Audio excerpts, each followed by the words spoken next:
Hello, karibu tena kwenye session nyingine ya masoko ya fedha kwa Kiswahili, na kwenye session ya leo nitakwenda kushare na wewe roadmap ambayo wameshare Cardano Foundation mwezi huu wa tisa. Kupitia roadmap hii inaweza ikatuangazia kujua ni nini ambacho Cardano Foundation imelenga kufanya katika mwezi huu wa tisa na siku zijazo mbele, na tunaweza tukaona kuna fursa mbalimbali ambazo pia na wewe unaweza kuangalia ni ipi ambayo unaweza ukakimbizana nayo ama unaweza ukaishikilia ukaikamata ili uweze kuwa sehemu ya mapinduzi haya ya teknolojia. Kwa hiyo kwa kwanza kabisa, moja kati ya vitu ambavyo wamevi-highlight ambavyo ni kipaumbele chao katika mwezi huu wa tisa ni kwamba wamelenga kufanya kuboost ama kuseme wamelenga kuboost upande wa DeFi. DeFi ni decentralized finance, ambapo tunaona kwamba biashara vitu ambavyo inahusisha vitu kama biashara ya kuuza na kununua sarafu mbalimbali zilizopo kwenye blockchain ya Cardano. Tunafahamu kwamba kila cryptocurrency ama kila blockchain huwa ina token mama yake, na humo ndani huwa kuna tokens nyingine. Kwa hiyo sasa zile tokens nyingine ambazo zipo kwenye blockchain ya Cardano zimelengwa, ni moja kati ya vitu ambavyo Cardano Foundation wamelenga kuhakikisha kwamba vinakuwa kwa namna moja ama nyingine, na hii ni kupitia kuanzisha kwa vitu kama stablecoin ili kuweza kuweka liquidity iwepo nyingi, na liquidity inapokuwa nyingi maana yake kwamba volume itakuwa inaendelea kuongezeka, na kutakuwa kuna nafasi kubwa pia ya zile sarafu ambazo ziko ndani ya blockchain ya Cardano kuongezeka thamani. Kwa hiyo kupitia hivyo Cardano Foundation imelenga kuweka takriban figa nane. Tukisema figa nane maanake ni zaidi ya milioni, kwa sababu tunafahamu milioni kama ni six figures. Kwa hiyo zaidi ya figa nane in ADA ambazo zitakazowekezwa katika kuhakikisha kwamba DeFi upande wa kwenye Cardano inakuwa kwa namna moja ama nyingine. Kitu kingine ambacho Cardano Foundation imelenga ama ni kipaumbele chake katika roadmap yake katika siku za usoni ni kuhakikisha kwamba Cardano na Web3 vinakuwa pia kwa pamoja, kwa maana ya kwamba wanataka kuhakikisha kwamba website nyingi ama platform nyingi za kimtandao zinaweza kuunganishwa na mfumo wa Cardano ili ziweze kutumika katika matumizi ya kila siku. Lakini kitu kingine pia ni kuhakikisha kwamba zile tokens ambazo zipo kwenye blockchain ya Cardano zinakuwa listed kwenye masoko mengine ya fedha kama vile centralized exchanges na vitu kama hivyo. Kwa hiyo zinapokuwa listed, manake soko linakuwa linaongezeka, na hicho ni kitu ambacho kinachoweza kupelekea kuongezeka kwa thamani yake. Lakini halikadhalika pia ni katika kujihusisha katika kuwekeza katika kuhusisha mfumo wa blockchain ya Cardano na biashara ama mali nyingi za kwenye zinazotumika kwenye maisha ya kila siku, kwa mfano kama labda kwenye masuala ya ardhi na vitu kama hivyo. Kwa hiyo watawekeza katika mifumo hiyo ili kuhakikisha kwamba inakuwa na blockchain ya Cardano pia inaendelea kutumika katika matumizi ya kila siku, na hicho kitu pia ni moja kati ya vitu ambavyo vinapelekea kwamba thamani ya Cardano iweze kuongezeka kwa namna moja ama nyingine. Kitu ambacho ni cha tatu ambacho kipo kwenye roadmap ya Cardano ni Cardano Venture Hub, ambapo hii ni program ambayo inalea asasi ama taasisi ama kampuni zinazoanza ama ambazo zinachipukia ili ziweze kufikia malengo yake, kwamba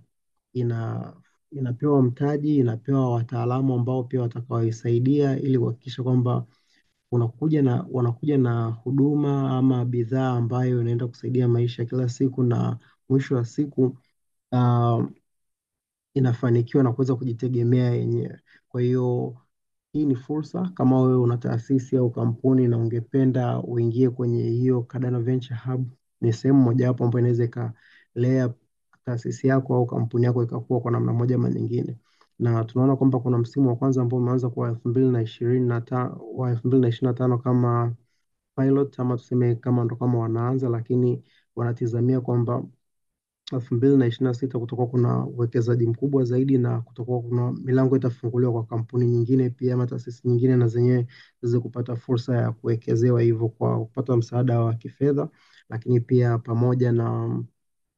msaada wa wataalamu. Na tunaweza tukaona kwamba kuna zaidi ya Cardano milioni 2 zimewekwa kwa ajili ya mwaka 2026. Kitu kingine cha nne ni ku unlock real world assets, ambapo hapa tunaona kuna zaidi ya dola uh, kuna zaidi ya dola milioni 10. Unaweza tukaona kuna zaidi ya dola milioni 10 ambazo zinawekezwa katika hili kuhakikisha kwamba mifumo ya Cardano inatumika katika matumizi ya kila siku kwenye mali mali za kweli ama mali ambazo tumezizoea. Kwa mfano kama hivyo tunavyosema real estate, kwamba viwanja vinauzwa, lakini vinauzwa katika vinawekwa katika mfumo wa token, na mtu anapokuwa na miliki zile token anakuwa na miliki ya asilimia fulani ama kiwango fulani ayo- cha ardhi ambayo inauzika, ama hiyo real world asset ambayo itakayokuwa imewekwa. Sehemu nyingine ni katika promotion, kwamba tunaona Cardano Foundation imejitolea kwamba kwenye roadmap yake imelenga kwamba itashirikiana na taasisi mbalimbali, kwa mfano kama Intersect, Input Output na Imago na nyingine nyingi, katika kuhakikisha kwamba inafanya marketing ya Cardano kwenda mbele, kwa sababu marketing ni moja kati ya vitu pia ambavyo vinafanya watu waendelee kuifahamu sarafu ama blockchain ya Cardano na matumizi yake na faida zake ambazo zipo za kila siku. Na kitu kingine ni kuongeza jitihada katika masuala ya uongozi. Tunafahamu kwamba sasa hivi kuna mfumo wa uongozi ambao umegatuliwa katika blockchain ya Cardano, na ili fedha zitoke kwenye hazina zinapigiwa kura, ama inabidi iandikwe proposal na ipigiwe kura na watu ambao kwenye jumuiya ya Cardano. Kwa hiyo Cardano Foundation imelenga kuongeza nguvu nyingi zaidi kuhakikisha kwamba upande wa governance unakuwa pia kwa namna moja ama nyingine, kwa kupitia kuwekeza zaidi ya ada milioni kuna ada zaidi ya ada milioni 140. Ni nyingi sana, na hizi zitawekwa kwa wale watu ambao watakaokuwa zimelenga kusaidia ama kusupport watu ambao wanashiriki katika mfumo wa uongozi wa Cardano. Kwa hiyo hii nayo ni fursa nyingine, unaweza kuwa ni miongoni mwa watu ambao wanapewa ufadhili na Cardano Foundation, na hizo ni jitihada ambazo, ama niseme mwongozo ama roadmap ya Cardano Foundation kwa wakati huu na siku zijazo, kwa maana ya kwamba mpaka mwaka 2026. Kwa hiyo ni wewe pia kuangalia tu namna gani ambapo unaweza ukajishikiza, ama kama kuna fursa umeiona ukakimbiza nayo, lakini fursa zipo, ni wewe kutupia jicho lako na kuwa makini kuzifuatilia. Kushukuru sana kwa muda wako, tukutane tena kwenye session inayofuata.